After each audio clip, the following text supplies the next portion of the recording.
What's happening, ladies and gentlemen, and welcome into another edition of On the Record presented by CalledIt. Happy Friday to all of you out there, and happy just another day of plenty of World Cup action, which will be the focus of our attention today, with plenty to dissect on the pitch. Several matches going off today, including the United States of America, as they look to get another win under their belt and increase their chances of making it to the next stage. They'll be taking on Australia. We also got a compelling matchup between Scotland and Morocco. And of course, as we always dish out here on the program, the Daily Call, where the crew at CalledIt gives out their lone trade, their top prediction, where they believe the true conviction should be. And that goes alongside the run, which unfortunately concluded yesterday. It was on trade number 7. The pot was over $21,000. Czechia was the call. Czechia got out to a 1-0 lead immediately, right out of the gates, before I could even turn on the game. And they held that until about the 80th minute. And then an unintentional handball. South Africa gets the penalty kick. And the game ends in a draw. Just an utterly devastating way for this to conclude. It would have taken the pot near $40,000 and had us going on to trade number 8. So it's unfortunate. It's sad. It was a hell of a run. I mean, miraculous win after miraculous win. But the good news is we can start on over with today's $250 investment. And again, the end goal is getting it to $1 million throughout 12 trades. So that will coincide with today's daily call. And if you want it before we come on air, the way you do that is you head to calledit.media.com and you can enter your email. It's completely free, and you get a hold of the daily call with all the analysis and in-depth information so you can beat the market if it moves. You can also voice your opinion, whether you want to agree with it or disagree or go in a different direction. Log your call, voice your opinion, and see how you stack up amongst the rest of the community. So tons to talk about throughout the next half hour. To help me do just that, we're joined by John Saponaro at John Saponaro, where you can catch him on X, and of course Maya Campion, Maya.pitchside, where you can get all of her content on Instagram. Maya, I'm going to kick it to you first here because you were on the show yesterday. Obviously, you were sweating out alongside everybody when we were giving our 2 cents on that match. What were you thinking watching that one unfold? I mean, again, the early lead and then the handball at the end, it was just, it was aggravating. Yeah, from the beginning, I was like, oh, perfect. 1-0 lead already. You can sit back, you can relax a little bit. And I was actually in the car and we were all watching it on the phone at the front of the car. And we went into a Czech restaurant. And so everyone in there was watching the game. Everyone was so, into it. And it was just devastating. I couldn't believe it. And it's so upsetting because after all these games back to back where, these shocks that get us that one step further in the run. But you know what? We start again. It's fine. That's right. Hey, we keep our chin up and we move on to the next one. So that's what we'll look to do today. But nevertheless, yes, was devastating indeed. But hopefully we can start another one and make it even better, and obviously taking it the entire way. John, welcome in as well, brother. Happy to have you back into the mix. How's everything been out by you? Obviously, you've been in the thick of it, just being out on the West Coast around all the World Cup action. Has it been mayhem? Has it been fun seeing everybody flooding the streets? How's everything been treating you? Look, I think I said this to you last time I was on. LA doesn't need help with traffic. The World Cup is amazing. I love that it's here in the States. I love that it's here in LA. But I don't like what it's doing to the traffic. It's making it worse in every aspect, everywhere you go. LA's already also prepping for the Olympics in a couple of years. So it's just, it's madness. It's chaos out here. And it's chaos out here on a regular Thursday or Friday at a regular time during the year. So look, it's great. It is a great spectacle to be a part of. but it has made daily life a little bit more difficult than I'd like to admit. I got to be honest. I believe it. Yeah, I mean, look, the traffic always seems abysmal out there, so anything to increase that is certainly not ideal. But hey, from an objective standpoint here in the Midwest, I'm certainly enjoying all the content that's coming out of it. So selfishly, it is fun to see them parading through the streets of LA, and obviously on the East Coast, the Scottish fans were going in Boston, infiltrating the pubs. It's been an absolute blast. So a lot of fun nonetheless with the World Cup happening here in North America. But John, Maya, let's go ahead and dive in to today's daily call, which you can see on the screen is actually, for us here in the States, technically going to revolve around a game happening tomorrow on Saturday at 1 p.m. Eastern Time, Netherlands and Sweden. This is going to be a great game. At Kalshi, Netherlands trading at 56%. 24% is where you could get the draw at, and then Sweden at 21%. So this is going to be hosted at NRG Stadium down in Houston, Texas, in the Lone Star State. But the direction of the daily call doesn't have to do with the side or with the draw or with the total. It's actually, well, somewhat with the total, I suppose you could say, because it is banking on both teams to score. That is the daily call, and that is going to be the first trade implemented for day one of the run to restart up that challenge of getting $250 into $1 million. So Netherlands, Sweden, both teams to score, trading at 54 cents is where this was dished out, and you can see in the right-hand side of the screen at Kalshi, the yes is still listed at 54 cents, which comes out to about minus $1.26 American odds. CalledIt believes the true conviction should be listed at 57% chance that both teams will score. So you're getting a little bit of value there. Maya, we'll start with you because you will have boots on the ground for this game. Tell us your thoughts on a side, and then obviously whether or not if you agree with the daily call. Yeah, this is a game that I'm actually really, really excited about. I know I've come on here before and I said that a lot of people are questioning whether Sweden deserve to even be here. And I think that their first opening game against Tunisia, 5-1, I mean, it really showed that they have the quality. You have Isak, Gyökeres, they were directly involved in basically everything. Isak scored a brilliant solo goal, central to the build-up on several others. And I think that what's important is not the individual quality, but the partnership between Gyökeres and Isak up top. Gyökeres held off his man on the halfway line, slipped the ball through to Isak. The stat that really stood out to me was that Gyökeres and Isak became the second Swedish striker partnership in World Cup history to assist each other in the same match. I mean, this is a front two that is clicking right now at exactly the right time. And with that being said, let's not undersell what's coming the other way. I mean, the Dutch attack is loaded. You have Gakpo, Depay, Somerville. I mean, that's three players who can beat you on their own. And they showed it against Japan. I mean, Somerville's goal was a proper finish, cutting inside, curling one off the post. Depay came off the bench, was still, very, very dangerous. I think that this is going to be a brilliant matchup, but we can definitely say that there are going to be goals. Hey, that's what we like to hear. Again, the daily call with both teams to score. Maya seems like she supports that there is going to be plenty of action in the net. John, what say you? It's funny because when you look at the way these teams match up, especially in the NBC Sports pre-tournament rankings, you see that Sweden is sitting there at 25. You got the Netherlands at 9. And, when you look at the distance there and you're like, wow, okay, this is something that really should favor the Dutch. But I think Maya makes such good points about the way that Sweden attacks, the speed that they offer. I think Ayari was really magnificent, had what some people are calling one of the best early goals in World Cup history.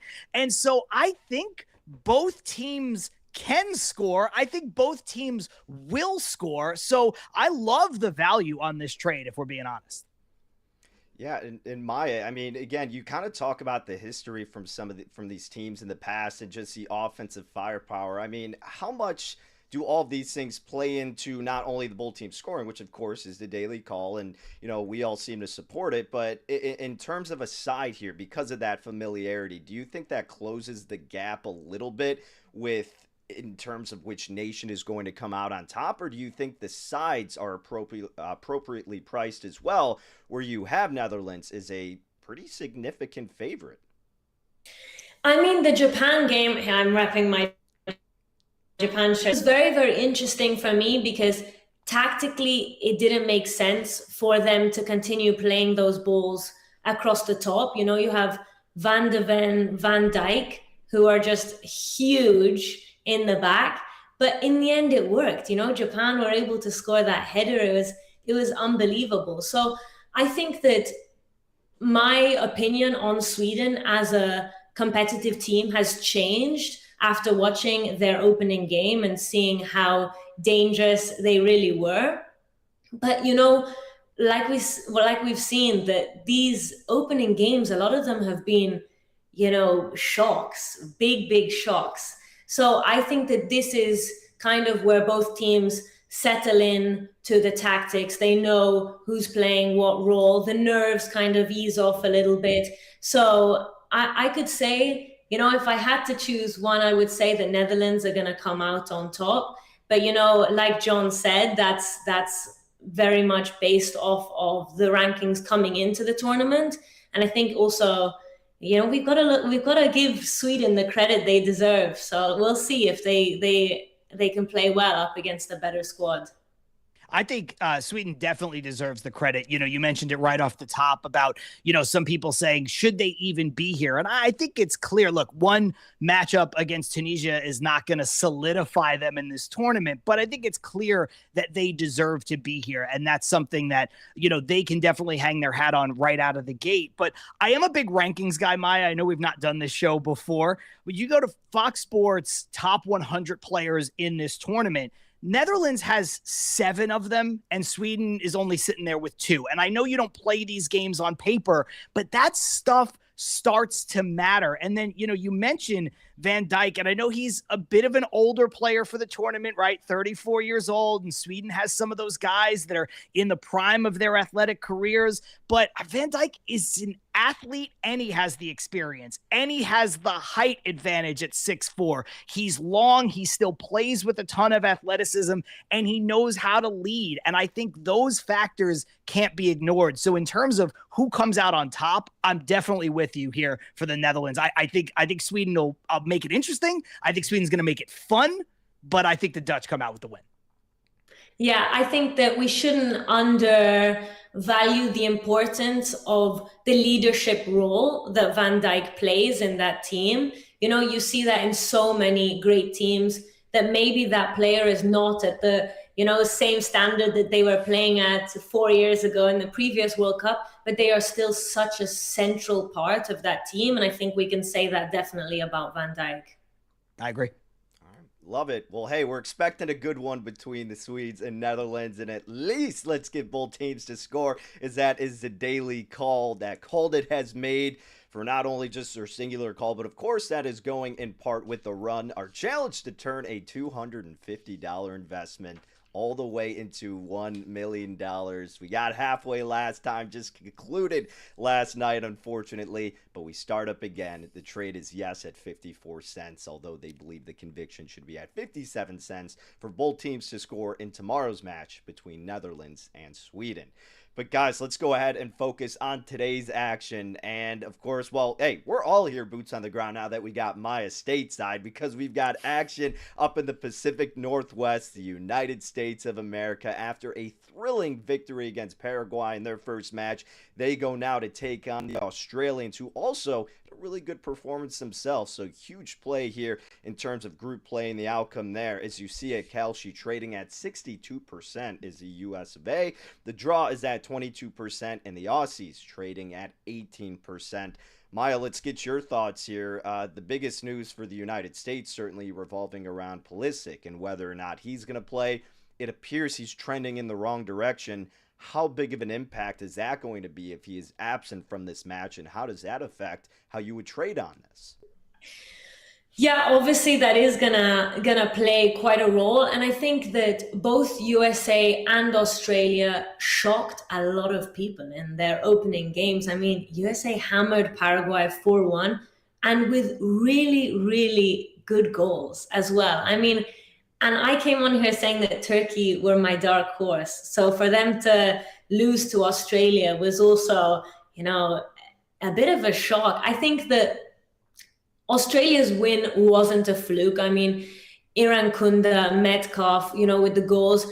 And the Turkey side, like I said, we were expecting them to cause problems. But the thing I'd flag for the USA, I think, is although they were excellent against Paraguay, Paraguay really opened the game up, and Australia won't do that. If Pochettino's side can't break through early, it can be a really, really nervy, tense night. I think with the home crowd maybe getting a little bit edgy and Australia growing into it on the counter. But I think overall USA have the better individual quality, and I'd lean towards them getting the win. But I don't think that this is going to be, routine home performance like the market price suggests. I think that, it might, if Australia get an early goal like they did before, it's going to be quite a tense affair. Yeah, no doubt about it, John. And, Maya brings up a good point. I mean, the market is really putting some steam onto the side of the United States, and it comes out to almost American odds of minus $1.80, right around there. I'm on the side of thinking the United States wins. Sure, I'm a little biased, but they did look terrific in that first match. But the price does just seem a tad bit too steep. I'm a little cautious there. Yeah, I don't like the odds. I don't like the value on this. You already mentioned Pulisic maybe not playing. He's U.S.'s best player. I think that's a factor. You start to remove talent from a team like the United States who might be a little top heavy, and that becomes an issue. And I think you have to look at, in a way, the quality of each one of their first matchup wins. Look, I know you said Turkey, Maya, was your dark horse. Again, coming into the tournament, they're ranked 14th. Australia's ranked 28th. Australia gets the win. Whereas, U.S. ranked 13th, taking down Paraguay. Very convincing fashion to do that. But you're looking at the 13th ranked team in the U.S. and the 33rd ranked team for Paraguay. So I just think it's a better quality of victory for the Australian team. And again, if nothing else, and this is not super scientific, I just don't like where the odds are, Danny. I'm with you on that. I don't think this is some home run, slam dunk, touchdown, try to use all of the other euphemisms with American sports that I can for this USA team. I don't think it is. Yeah, and Maya, I mean, is there any alternative direction you would maybe suggest? Because, again, it seems like you're gravitating toward the U.S., but, if you want them to win by more than 1.5 goals, 36 cents, it's kind of steep because we don't have that much conviction for them outright with the price. Both teams to score market, maybe 53%. Is there a different direction you would consider? Yeah, I think both teams to score could be an option for sure. I think that these early goals where the team isn't fully set and, they aren't fully ready and it's like, oh, I'm already on the counter. We've seen that in a few games this World Cup. And potentially it's what Australia did before. They could do it again. I would definitely be interested in this option of both teams scoring. Yeah. John, how about you? Is that something that would maybe pique your interest at the very least? I like that a bit more. I think last time I was on, we talked about fun money. And if you've got a little bit of coin that you don't mind losing, I think if you had fun money, I think maybe throwing some towards Australia winning might be an interesting one. Okay. If you don't mind losing that investment. But I do agree with Maya that the safer one is both teams to score. Yeah. I think I might end up doing something with both teams to score. I'm kind of with you, John. Like, if I'm really trying to put my USA blinders on, like, this would be a classic spot after they just got everybody hyped up to then falter. And maybe that's at the very least taking the draw price. I mean, that could be compelling. But, I mean, again, to lay that much of a price with the United States missing their top player, it's a steep ask. So it's going to be compelling, Maya. I will say this. Oh, sorry. Go ahead. I think that, like you said, the USA are riding this high at the moment. And I think that it's so important to note that Australia is a much better quality team than Paraguay. So it's not going to be an easy sit back, relax game. But I think that, it's nice that the USA are going into this game with that confidence after, that great performance. And all I was going to add was very tangibly, both of these squads already have a win under their belts. So I think, especially the way this group shakes out, I think they can both afford the loss. Maybe US a little bit more than Australia at this point, but Australia does have that win over Turkey. So I don't know. Maybe I could see both teams stomaching a loss and still making it out of group play. Yeah. And really quick, guys, let me correct myself. So when I was looking earlier, it seemed that Pulisic was going to be doubtful, but now the recent reports of like an hour ago is that he will be available. Now, does that mean he's going to start right out of the gates? Are we going to get 100%? It's still something you have to, put there into your assessment of this game, knowing that you're not probably going to get 100% out of Pulisic. I mean, calf injuries are no joke. We see this all the time where guys have that lingering and then it leads, knock on wood, obviously, hopefully not to something worse, but that's not to be trifled with, guys. I mean, that's huge. Not all availabilities are created equal, right? If this wasn't the World Cup, would he be playing? Probably not. And I think that that's also a factor. What can he give you? If he's not anywhere near 100%, which he probably isn't, I don't like it. It scares me. No, I hear you. Well, that's the first game of today's slate here on Friday. So again, that's 3 p.m. Eastern time. Lumen Field, Seattle, Washington, just an outstanding venue. Cannot wait to see that game go down between those two nations, both looking to get another win under their belt and solidify their ticket past the group stage. How about another very fascinating matchup we have today, guys? Morocco and Scotland. I think Scotland's become everybody's second favorite team, at least here in the United States, because they have invaded and they have been an absolute joy to watch, especially out on the East Coast at all the pubs that they're infiltrating. And man, that's where they're going to be located. Foxborough, Massachusetts, baby. 6 p.m. Eastern time at Gillette Stadium. Morocco and Scotland. Morocco off to a slow start. They're still trading at 58 cents. So Scotland at 16%, the draw at 27%.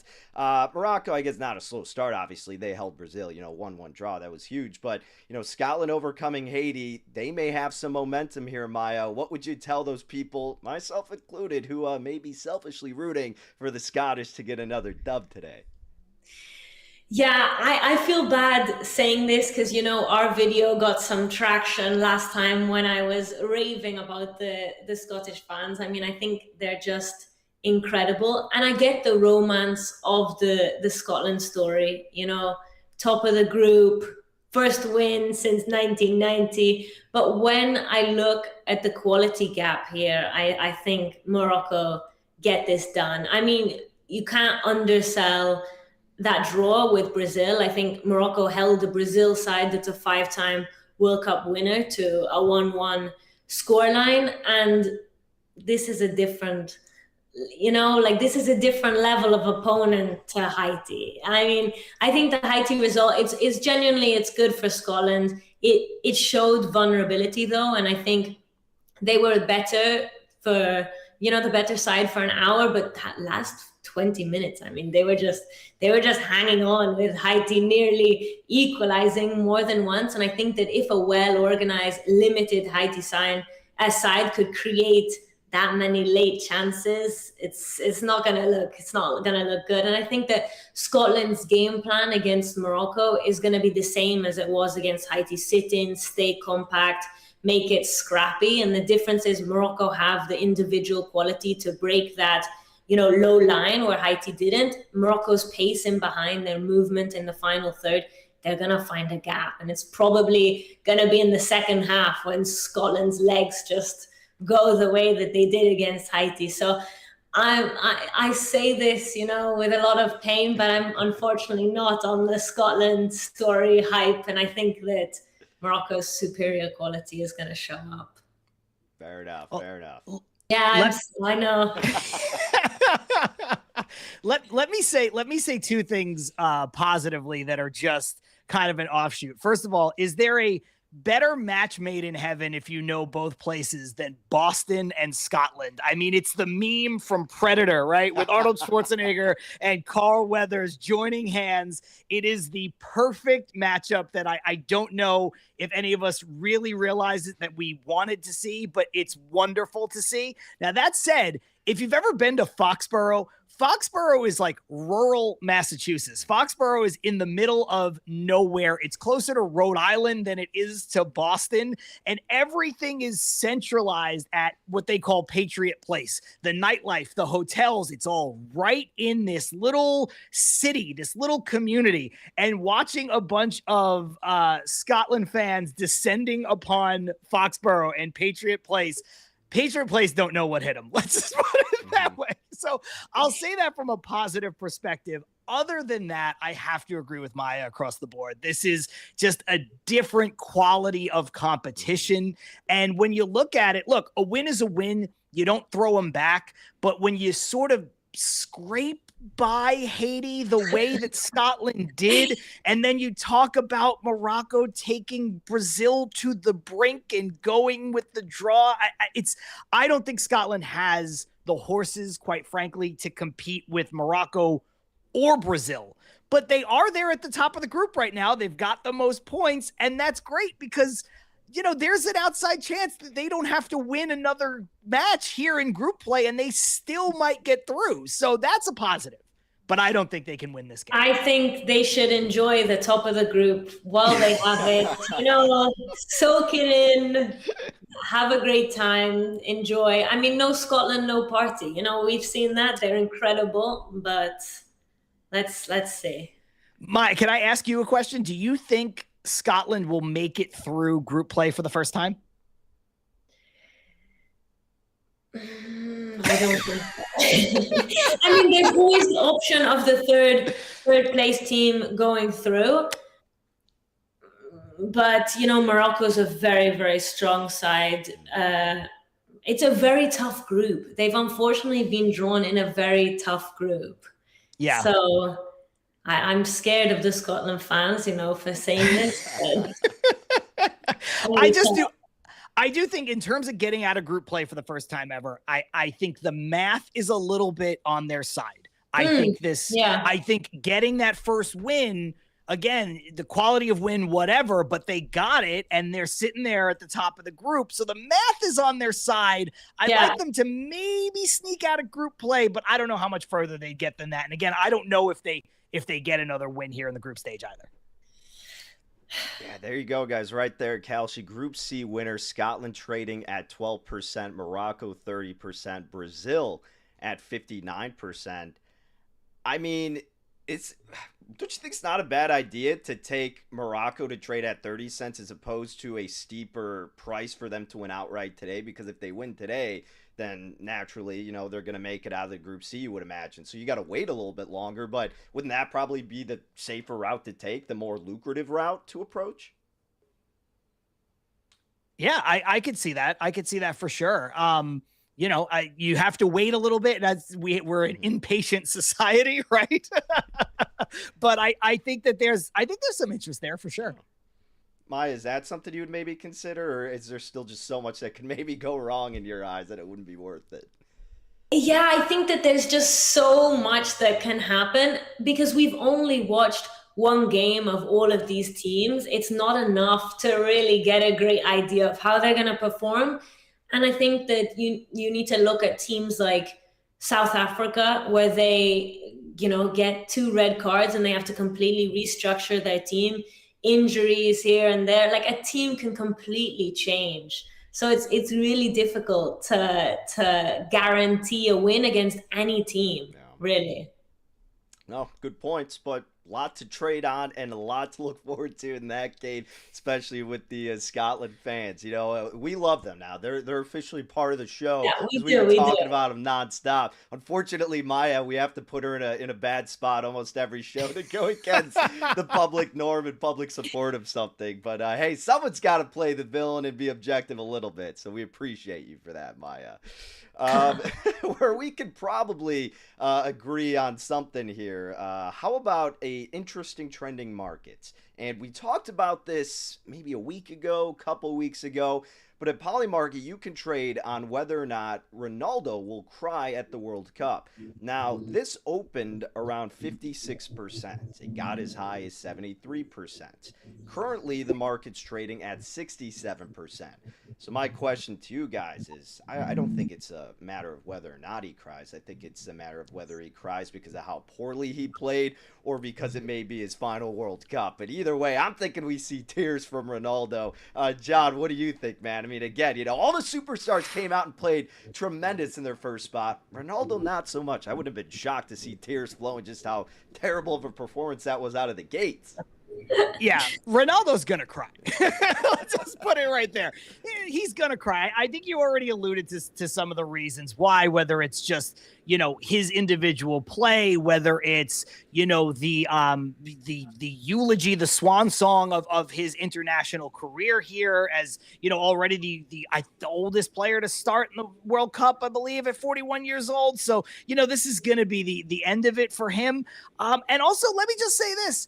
I'm pro guys crying. Men need to cry more. Cry when you're happy, cry when you're sad, cry when there's a victory, cry when there's a loss. Let it out, man. So I think we're gonna see it, but I think we should see it. He's had a great career, and if this is truly the end of it, whenever it happens, let the waterworks flow. Come on. Maya, what do you think? Are we gonna see the waterfalls from the tear ducts? I mean, I think that this is the worst price on the board tonight. There's 0% chance he doesn't cry. I'm all for crying as well. But this market should not even be open for trading. I mean, I was stunned that he held it together the other day. I know he's bubbling with jealousy that Messi scored that hat trick, and then he just had not a very good game at all. I mean, he's an emotional man. It's his last World Cup. He's 41 years old. Messi's outperforming him. There's every ingredient in the pot. Mm-hmm. It's 100% for me. He's going to cry. I think we all had the consensus when we first discussed it, and now the market seems like it hasn't moved aggressively enough in favor of him crying. So I'm on the side of both of you. Let it all loose, especially if we're trading out. Come on now, Ronaldo. We got to make a profit off you somehow if you're not going to be scoring goals when people are trading out. So you might as well give us the waterworks, baby. But again, at Polymarket, you can see that Ronaldo to cry trading at 67 cents if you want to get involved there. Just some of the fun that you can have on these prediction platforms. A little bit outside of the box, but hey, that's what makes it wildly entertaining and sometimes wildly lucrative if you know that we're going to get some tears from Cristiano Ronaldo. But John, Maya, it's been a pleasure as always. Thank you for your insight and analysis. Best of luck with all your action tonight and beyond. Make sure you guys follow them on the social media platforms at John Saponaro on X, Maya.pitchside on Instagram. She is going to have live videos, live content from all the matches she attends, and especially tomorrow, which we have plenty of interest in, with Sweden and Netherlands, because that is the daily call, and that is the restart of the run, our challenge to turn $250 all the way into $1 million. We came halfway, and we fell short yesterday, but we're looking to bounce back, and we're going to get a good luck charm with Maya there, boots on the ground. So both teams to score, trading at 54 cents. CalledIt believes the conviction should be at 57 cents. So that's what we have. And if you want to see more action and more tools and probabilities to help your trading process, make sure you sign up at CalledIt.media, because there all you have to do is enter your email, and it's completely free. And then you can voice your opinion and see how you stack up amongst everybody else, and then brag when you're at the top of the leaderboard, because we know you got some strong conviction out there, so we want to hear it. And bonus, if you sign up, you can qualify for some free merch. You got hats, sweatshirts, polo, t-shirts. I've gotten some of it. It's fantastic. So 10 users will be randomly drawn at the end of group stage, and you can qualify for it. All you need to do, enter your email at www.calledit.media. But that's going to wrap it up for another edition of On the Record. We will be back on Monday, same time, 11 a.m. Eastern. We have myself, we have Stephanie Odie, and then we have Cormac Lichty as we talk more and more unique markets, but especially throughout the World Cup. So until then, best luck with all your trades. Enjoy the weekend. We'll see you next time on The Record.